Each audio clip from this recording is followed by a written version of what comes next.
Have you seen this starship? Let me explain to you why it might be in your best interest to be keeping an eye out for this specific starship. Yeah. Let's take a look at some SpaceX coverage of one of their integrated launches that didn't quite go as planned.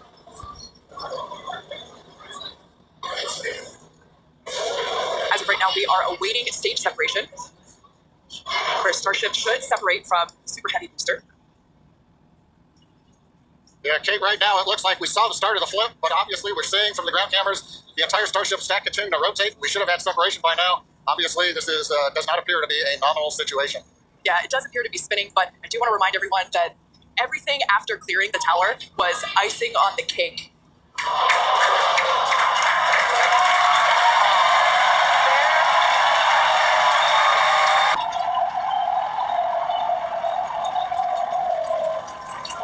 Everyone here absolutely pumped to clear the pad and make it this far into the test flight, the first integrated flight. Well, if you're just joining us, Starship just experienced what we call a rapid unscheduled disassembly, or a RUD, during ascent. But now this was a development test. This is the first test flight of Starship, and the goal is to gather the data, and as we said, clear the pad and get ready to go again. So you never know exactly what's going to happen, but as we promised, excitement is guaranteed. And Starship gave us a rather spectacular end to what was truly an incredible test thus far. As we mentioned at the start of today's program, any and all the data that we collected during the test is going to help us with further development of Starship, and it's going to improve the vehicle's reliability as SpaceX seeks to make life multiplanetary. It's really worth noting that the flight path was designed to be over water and all the air and sea space. Along with that flight path and those surrounding areas cleared in advance of the test. And of course, we're going to be coordinating with local authorities for the recovery operations. Well, I sure hope that whatever scientist was responsible for the details of that flight path that was supposed to be over water wasn't the same scientist that handled the details of this slide showing all their recent launch numbers. What the hell is this? SpaceX's 21st? What the? 21st? 84th Falcon launch. Okay. SpaceX's 232nd? I mean, come on. If they can't get these details right, what makes you think they can get flight path details right?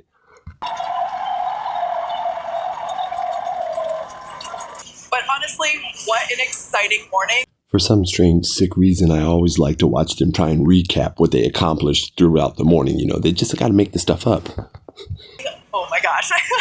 We had a successful liftoff from Starbase, Texas at 8:28 a.m. Central Time. We cleared the tower, which honestly was our only hope. We cleared the tower, and all the data that we collected all the way through all those 33, although I think we saw that 3 Raptor engines were out. But we got all that data, and we got so far as to hoping to see the Starship, the second stage, separate from the first stage, the Super Heavy booster. And unfortunately, we didn't make that happen, but that's okay. It was the first integrated launch, and honestly, today was amazing. Absolutely incredible day. We made it through a number of those initial test objectives, with getting booster ascent, getting all the way through the countdown, working solutions at the end. Like, really fantastic day. Got through the gate at T-minus 40 seconds on the second try. Everything released, the hold downs, quick disconnect arms, everything moves out of the way. And then we got the vehicle off the pad, through max Q, all the way up to stage separation, even starting into the prep for stage 7. And then, as we say, a lot of excitement. Yeah. Honestly, my face has had a smile on it since liftoff, and now my face hurts.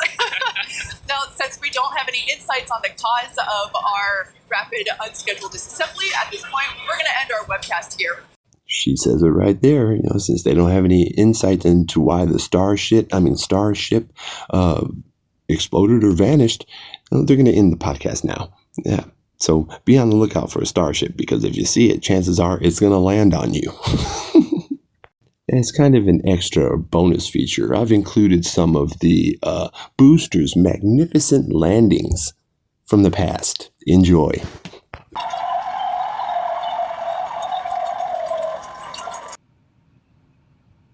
Stage 1 landing burn.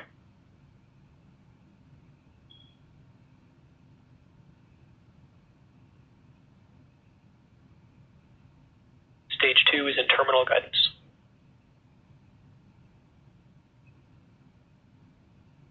Landing leg deploy.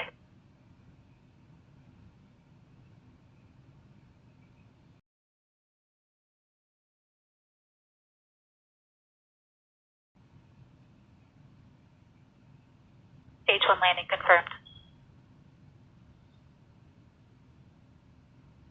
There is the landing burn. See the grid fins helping to steer in the thicker parts of the atmosphere.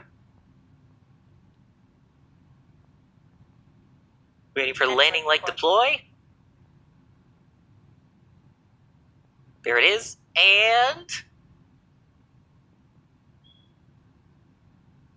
Stage 1. touchdown! We have a new record holder. Oh, and while it may look a little crooked on there, it's on there, and that is what matters. Landing legs should be deployed in about 10 seconds or so. That is a view from the landing pad. That is that first stage coming back down to land and kicking up. History in the making, guys.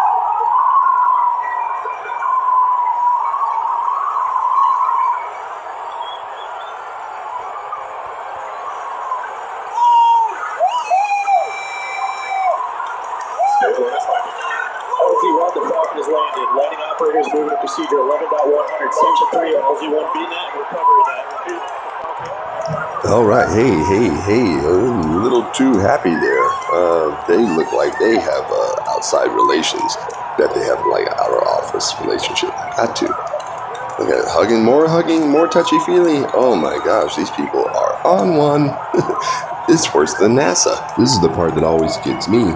They stop the broadcast before the mission is over. They still have something in space that they've totally forgotten about.